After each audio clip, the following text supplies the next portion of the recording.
Hello అండి, అందరికీ నమస్కారం. Welcome back to our channel. ఎన్నో దోశలు తిని ఉంటారు, కానీ సగ్గుబియ్యంతో ఎప్పుడైనా ఇలా దోశ చేశారా? చేయకపోతే ఒక్కసారి ఇలా ట్రై చేసి చూడండి. ఎంత టేస్టీగా ఉంటుందో మీరే అర్థం చేసుకుంటారు. చాలా అంటే చాలా యమ్మీగా ఉంటుందండి. నేను చెప్పడం అని కాదు, కానీ ఒక్కసారి మీరే ఈ వీడియో చూసి ట్రై చేసి చూడండి. టేస్ట్ మీకే చాలా నచ్చుతుంది. దీనికోసం 1 కప్ సాబుదానా తీసుకున్నానండి. నేను సగ్గుబియ్యం అంటారు కదా, అవే అన్నమాట. ఇవి హెల్త్కి ఎంతో మేలు చేస్తాయి కదా. వీటిని బాగా వాష్ చేసుకోవాలండి.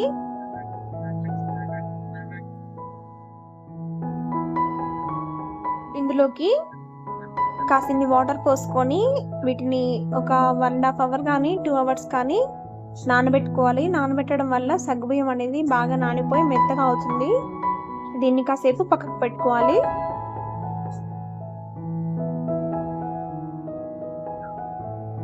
టూ అవర్స్ తర్వాత చూడండి ఎలా నానిపోయాయో. సగ్గుబియ్యం అనేది మెత్తమడిపోయాయి అన్నమాట. ఇలా నానితే సరిపోతుంది.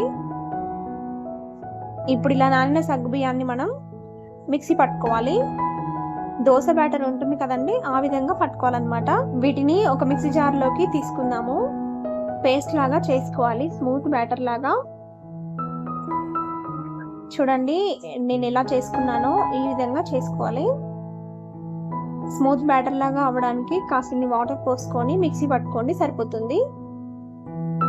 ఇలా అయిన దాన్ని మనం ఒక గిన్నెలోకి తీసుకుందాము.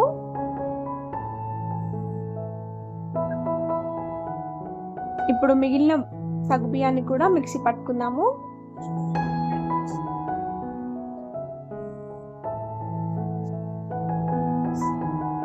చూడండి ఈ విధంగా వస్తే సరిపోతుంది అన్నమాట. దీని అంతటిని ఒక గిన్నెలో వేసుకోవాలి.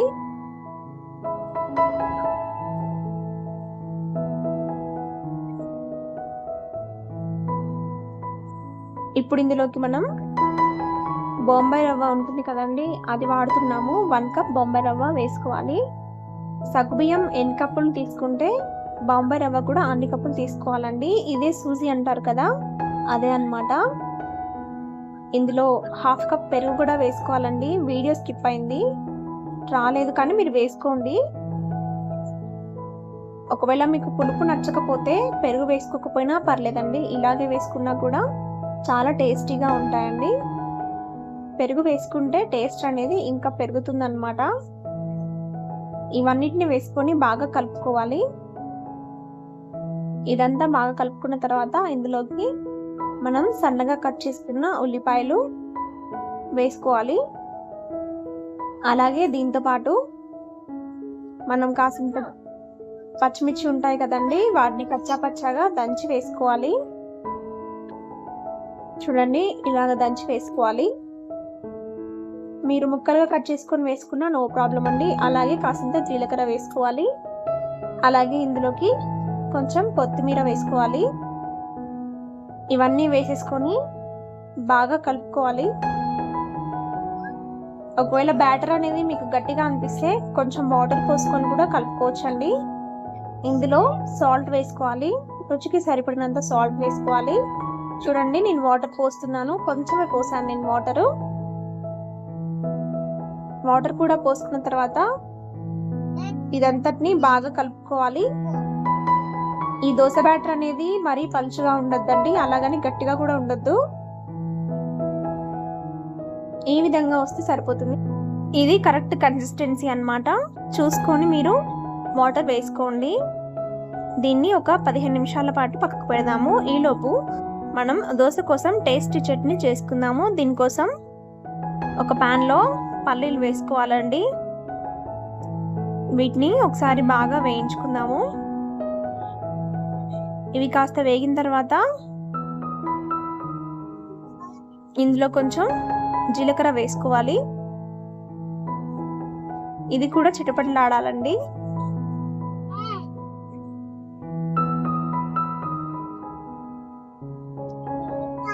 ఇప్పుడు ఇందులోకి పచ్చిమిర్చి వేసుకుందాము. మీరు ఎంత కారం తినగలరో చూసుకొని వేసుకోండి. అలాగే కొన్ని వెల్లుల్లిపాయలు వేసుకోవాలి. అలాగే కొంచెం సాల్ట్ వేసుకొని ఇదంతా బాగా వేగేలాగా కలుపుకోండి. అలాగే కొరియాండర్ లీవ్స్, కొత్తిమీర తరుగు ఉంటుంది కదా, అది వేసుకోవాలన్నమాట.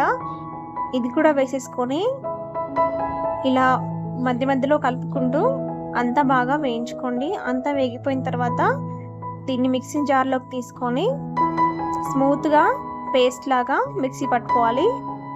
ఇదంతటిని ఒక గిన్నెలోకి తీసుకుందాము. మీరు కావాలనుకుంటే దీన్ని పోపు కూడా వేసుకోవచ్చండి. నేనైతే ఇక్కడ వేయలేదు. ఎలా తిన్నా కూడా సూపర్ ఉంటుంది. మనం పిండి చూద్దాము.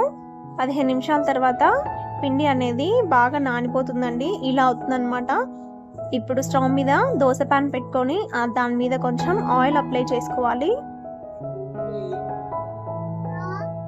దోశని ఒక గరిటెతోటి నెమ్మదిగా స్ప్రెడ్ చేయాలండి ప్యాన్ మీద.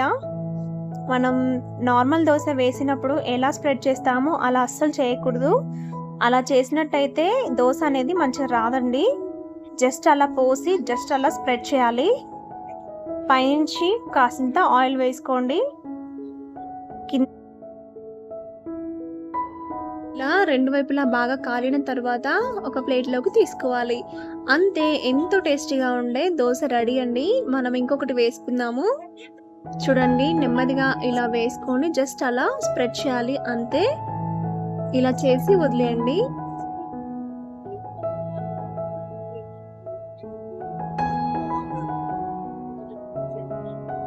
పైనుంచి కొంచెం ఆయిల్ వేసుకొని అడుగు భాగం ఎర్రగా కాలిందని అనుకున్న తర్వాతనే మరోవైపు తిప్పుకోవాలండి. లేకపోతే ఈ దోశ అనేది విరిగిపోతుంది, సరిగా రాదు. ఈ దోశని మీడియం ఫ్లేమ్లో మాత్రమే కాల్చుకోవాలండి, అప్పుడే బాగా కాలుతుంది. ఇలా రెండు వైపులా బాగా కాలిన తర్వాత మనం ఒక ప్లేట్లోకి తీసుకుందాము. అంతే, ఎంతో టేస్టీగా ఉండే దోశ రెడీ అండి. మనం చేసుకున్న చట్నీతోటి తింటే కనుక అద్రిపోతుంది. మీరు టమాటా చట్నీతోటైనా తినొచ్చండి. తప్పకుండా ట్రై చేయండి. రేపే ట్రై చేయండి. అంత బాగుంటాయి అన్నమాట టేస్ట్. నచ్చితే లైక్ చేయండి, షేర్ చేయండి, సబ్స్క్రైబ్ చేసుకోండి.